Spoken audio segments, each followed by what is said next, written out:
Menaka gouverneur ale ye weleweleda kɛ ka ɲɛsin ekɔli karamɔgɔw ma ko u bɛɛ lajɛlen ka segin u ka cakɛdaw la. Bi an bɛ tarata donna desanburu kalo tile 30 an balima aw bisimila Maliyactu ka kunnafoni kɛnɛ kan. An ka bi kibaruya o bɛ tali kɛ Menaka gouverneur ale ye sɛbɛn kɛrɛnkɛrɛnnen kɛ ka ɲɛsin ekɔli karamɔgɔw ma desanburu kalo tile 29 tɛnɛn don san 2025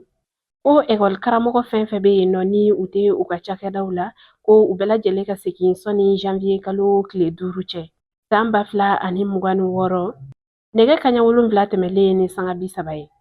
Gouverneur ale ka sɛbɛn in kɔnɔna la a ye a yɛrɛ k'a fɔ ko ekɔli karamɔgɔ minnu kɔni bɛ yen nɔ ni olu ma ni welekan ninnu labato ko ɲangili bere kɛrɛnkɛrɛnlen bɛna ta olu kama.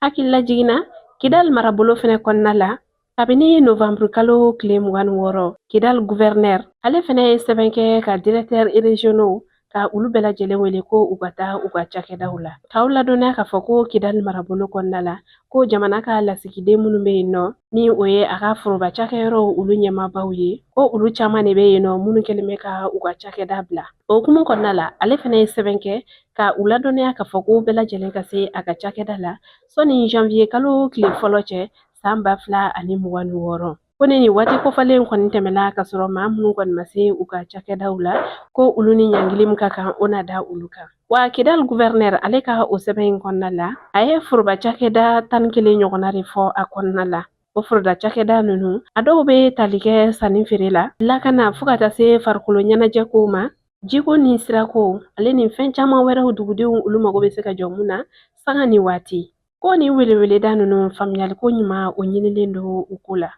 An balimaw ni kibaruya ne kuma an bolo ka da u kulo kan ani ce a ka kulomajɔ la aw k'an bɛn sanga wɛrɛ.